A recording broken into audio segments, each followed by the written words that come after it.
ఈరోజు 3TV స్పెషల్లో మనం discuss చేయబోయే టాపిక్ జెన్జీ ఈ యువతే ఈ ఏడాది ప్రపంచంలో జరిగిన అనేక ఉద్యమాలకు హింసాత్మక ఘటనలకు కారకులయ్యారు. ఎన్నో ప్రభుత్వాలను గద్దెదించారు, అవినీతిపై గళం విప్పారు, తమ జీవితాలతో చెలగాటం ఆడితే సహించేది లేదని ఉద్యమాలతో తేల్చి చెప్పారు. ఈ ఏడాది ప్రపంచంలో ఎన్నో అంశాలు చోటు చేసుకున్న జెన్జీ ఆందోళనలు మాత్రం అందరినీ ఆశ్చర్యానికి గురి చేస్తున్నాయి. భారత్లోనే మెల్లిమెల్లిగా జెన్జీ ప్రభావం కనిపిస్తోంది. 5 అసెంబ్లీలకు జరిగిన ఎన్నికల్లో జెన్జీలు కీలక పాత్ర వహించారు. తమిళనాడులో విజయ్ అధికారంలోకి రావడానికి జెన్జీలే కారణం. దేశ భవిష్యత్తును జెన్జీలు మలుపు తిప్పబోతున్నారు. 2029 లోక్సభ ఎన్నికల్లోనూ వాళ్ల ఓటు కీలకం కానుంది.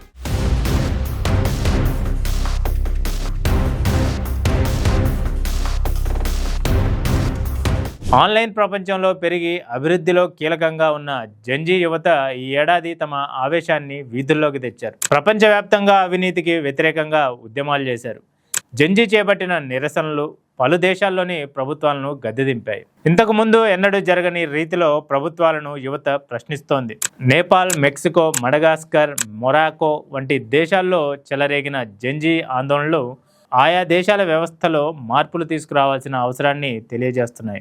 ఇక భారత్లోనూ జెన్జీ ప్రభావం స్పష్టంగా కనిపిస్తుంది. తమిళనాడు, కేరళ, పశ్చిమ బెంగాల్లో జెన్జీ ఓటర్ల ప్రభావంతో అక్కడి పార్టీలు అధికారం కోల్పోయాయి. రాబోయే లోక్సభ ఎన్నికల్లో సైతం జెన్జీ ఓటర్లే దేశ రాజకీయాల్ని ప్రభావితం చేస్తాయని రాజకీయ విశ్లేషకులు భావిస్తున్నారు.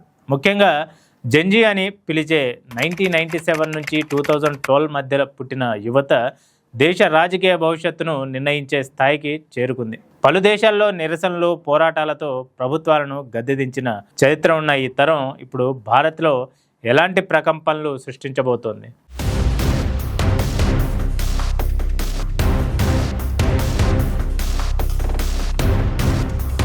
2029లో నరేంద్ర మోడీ నేతృత్వంలోని ఎన్డీఏ ప్రభుత్వానికి ఇది ఎదురు కాబోయే అతిపెద్ద లిట్మస్ టెస్ట్ అని విశ్లేషకులు చెబుతున్నారు.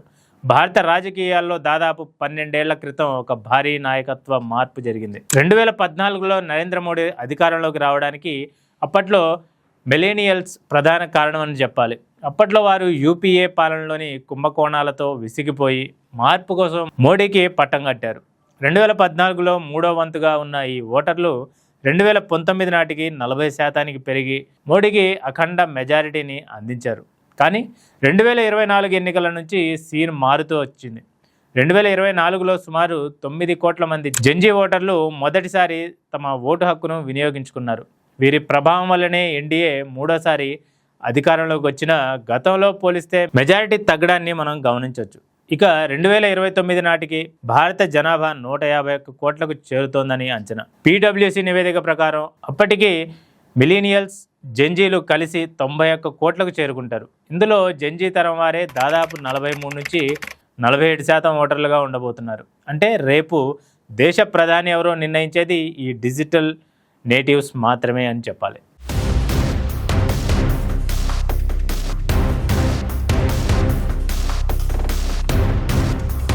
జెన్జీ తరం ఓటర్ల మనస్తత్వం మునుపటి తరాల కంటే పూర్తిగా భిన్నంగా ఉంది.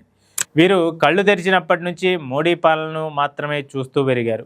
వీరికి అంతకు ముందున్న కాంగ్రెస్ హయాం నాటి పరిస్థితులు, స్కాములు కేవలం చదివిన వార్తలే తప్ప అనుభవించినవి కావు. అందుకే వీరు బీజేపీని ఒక ప్రత్యామ్నాయంగా కాకుండా ఒక స్థిరపడిన వ్యవస్థగా చూస్తున్నారు.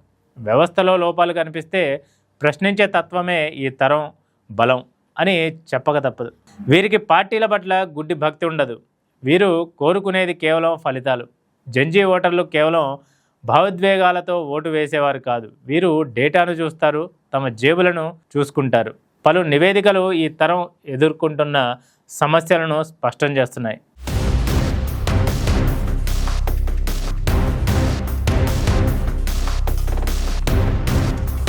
భారత్లో చదువుకున్న యువతలో నిరుద్యోగిత రేటు గణనీయంగా పెరుగుతోంది. ఏటా లక్షల మంది పట్టభద్రులు బయటకు వస్తున్నా వారి నైపుణ్యాలకు తగ్గ ఉద్యోగాలు దొరకడం లేదు. అంతేకాదు ఒకప్పుడు మధ్యతరగతి యువతకు ఆశాదీపంగా ఉన్న ఐటీ రంగం ఇప్పుడు మందగించింది. విదేశీ అవకాశాలు, ముఖ్యంగా అమెరికా వంటి దేశాల్లో వీసా నిబంధనలు కఠినతరం కావడం వీరిని నిరాశకు గురి చేస్తున్నాయి. మరోవైపు పెరిగిన ద్రవ్యోల్బణం, తక్కువ వేతనాలు, ఆర్థిక భద్రత లేకపోవడం వీరిలో అసంతృప్తిని పెంచుతున్నాయి. ప్రభుత్వం చెబుతున్న గిగ్ ఎకానమీ, టెంపరరీ జాబ్స్లో గౌరవం, భద్రత లేవని ఈ తరం బలంగా నమ్ముతుంది. ఒకప్పుడు రాజకీయ ప్రచారం అంటే గోడల మీద రాతలు, పెద్ద పెద్ద సభలు. కానీ జంజీలు రాజకీయం అంటే సోషల్ మీడియాలో వచ్చే కంటెంట్. వీరు వార్తల కోసం పత్రికలు చదవరు, టీవీలు చూడరు.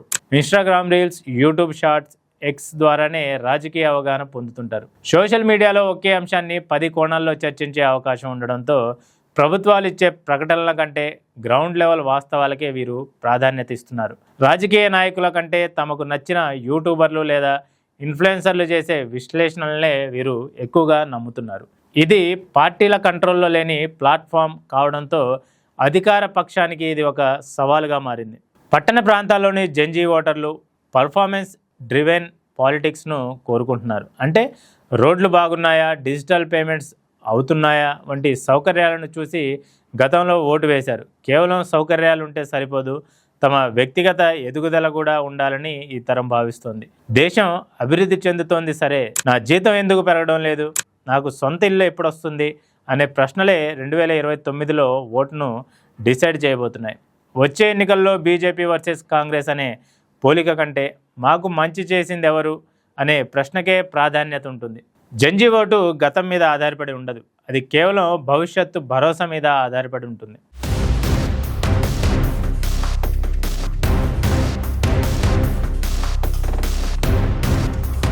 డిజిటల్ ఇండియా, ఇన్ఫ్రాస్ట్రక్చర్ వంటి అంశాల్లో మోడీ సర్కార్ సాధించిన ఫలితాలు ఈ తరంపై ప్రభావం చూపుతున్నాయి. పెరిగిన నిరుద్యోగం, పెరుగుతున్న ఆర్థిక వ్యత్యాసాలను కనుక ప్రభుత్వం అరికట్టలేకపోతే అదే యువత ప్రో ఇన్కంబెన్సీ నుంచి యాంటీ ఇన్కంబెన్సీకి మారడానికి ఎంతో సమయం పట్టదు. జంజీ అనేది కేవలం ఒక తరం మాత్రమే కాదు, అది ఒక మైండ్ సెట్. వీరు దేనికి సులభంగా ఇంప్రెస్ కారు.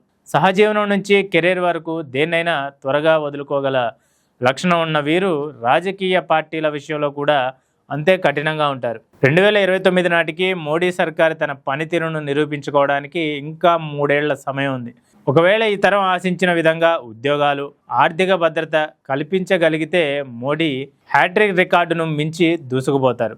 లేని పక్షంలో చరిత్రలో జంజీ సృష్టించిన అనేక విప్లవాల్లో భారత ఎన్నికల ఫలితాలు కూడా ఒకటిగా నిలిచిపోతుంది.